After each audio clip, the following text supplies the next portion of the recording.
This is Andy Purewal for Boxing News. I'm joined by Joseph Parker over Zoom. Joe, firstly, um, all of the good stuff. Merry Christmas, Happy New Year, everything. Obviously about 5 or 6 days into it, but how are you? How are you finding life after the win against Deontay? Firstly, yeah, Happy New Year's, Merry Christmas. And after the win, life has been good. Life is always good, but after the win, it was a nice way to finish the year.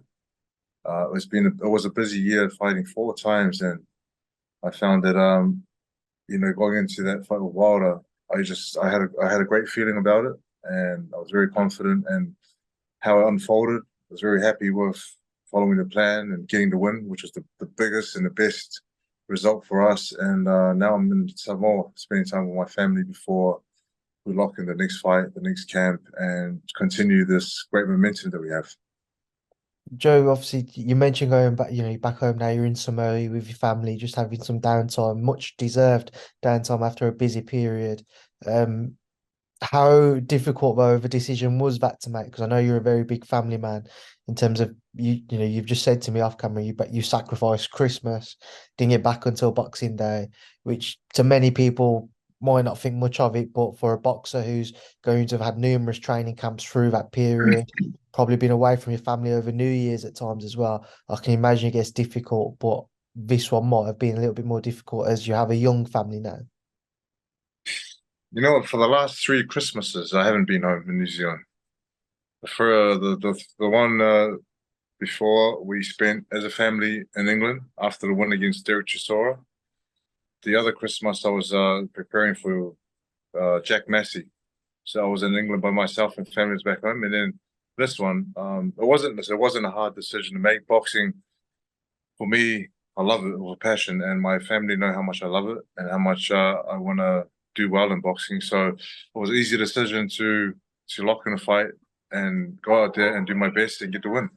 And they're very supportive, and without my wife being so supportive and kids, I couldn't do what I do. So listen, a lot of credit and thanks to them.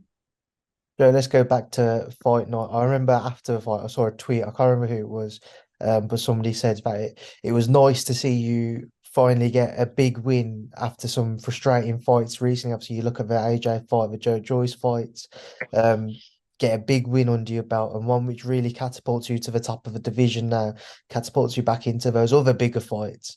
How nice was it to come back with that victory against Deontay Wilder? Listen, it was a great way to finish the year, but not only finish the year, a great way to catapult my career back to the top and obviously rankings. And like you said, frustrating fights in the past with Joshua, Dillian White, Joe Joyce. But it was nice to get a good win, but listen, it's probably the biggest win of my career against someone like Deontay Wilder, who's dangerous, was a champion for a long time, very experienced. Um, like you said, got that night quill, was equal in his right hand, but I just wasn't able to land it. So it was my night, and listen, I'm very happy in the position that I'm in now while I'm beating Deontay Wilder. Now I've got a lot of big. Hopefully, I've got a lot of big fights to come, and I'll fight anyone, but hopefully we can lock one in soon. How key, Joe, do you think that activity was last year for you to going into the fight with Deontay to produce that level of a performance? You mentioned, you had 3 fights before that.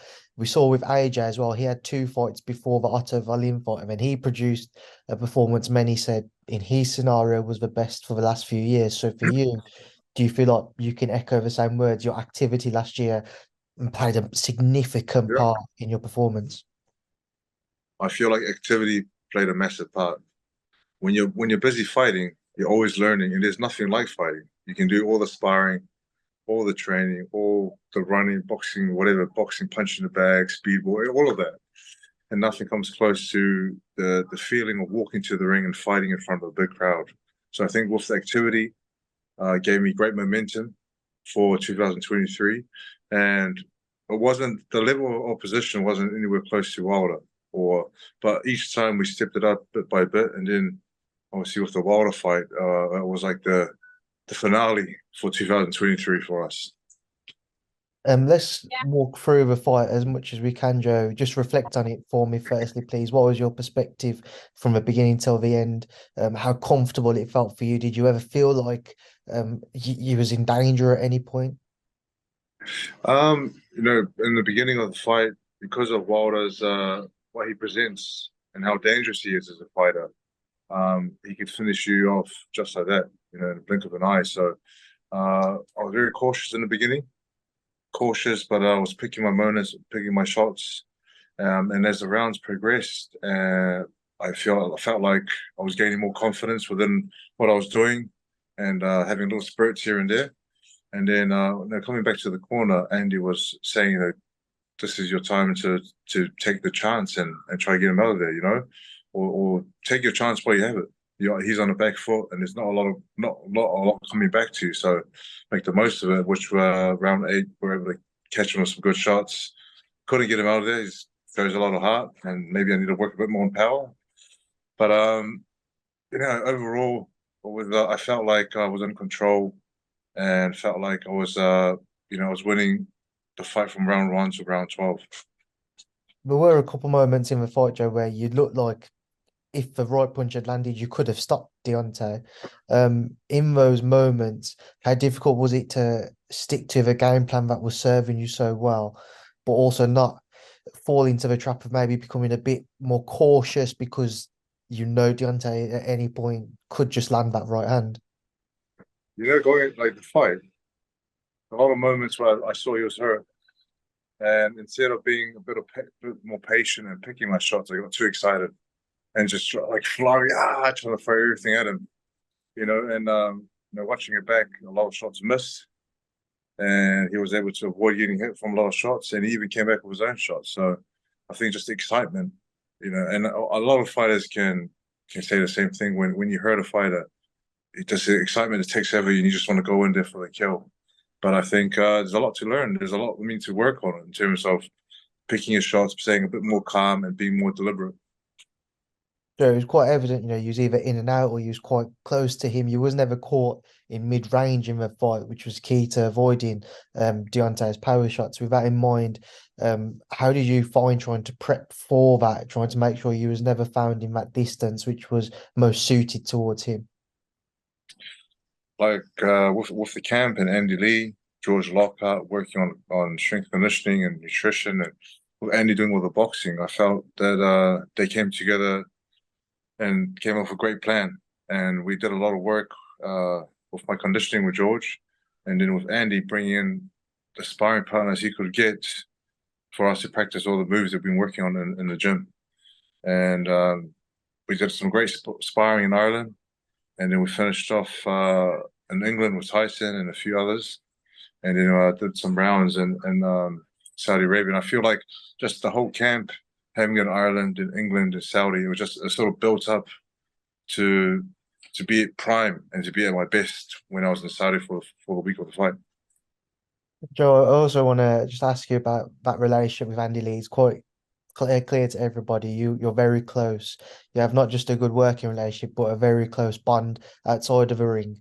Um, on that perspective, how happy are you as a team to be able to get that first big win under your belts together and to look towards the future now?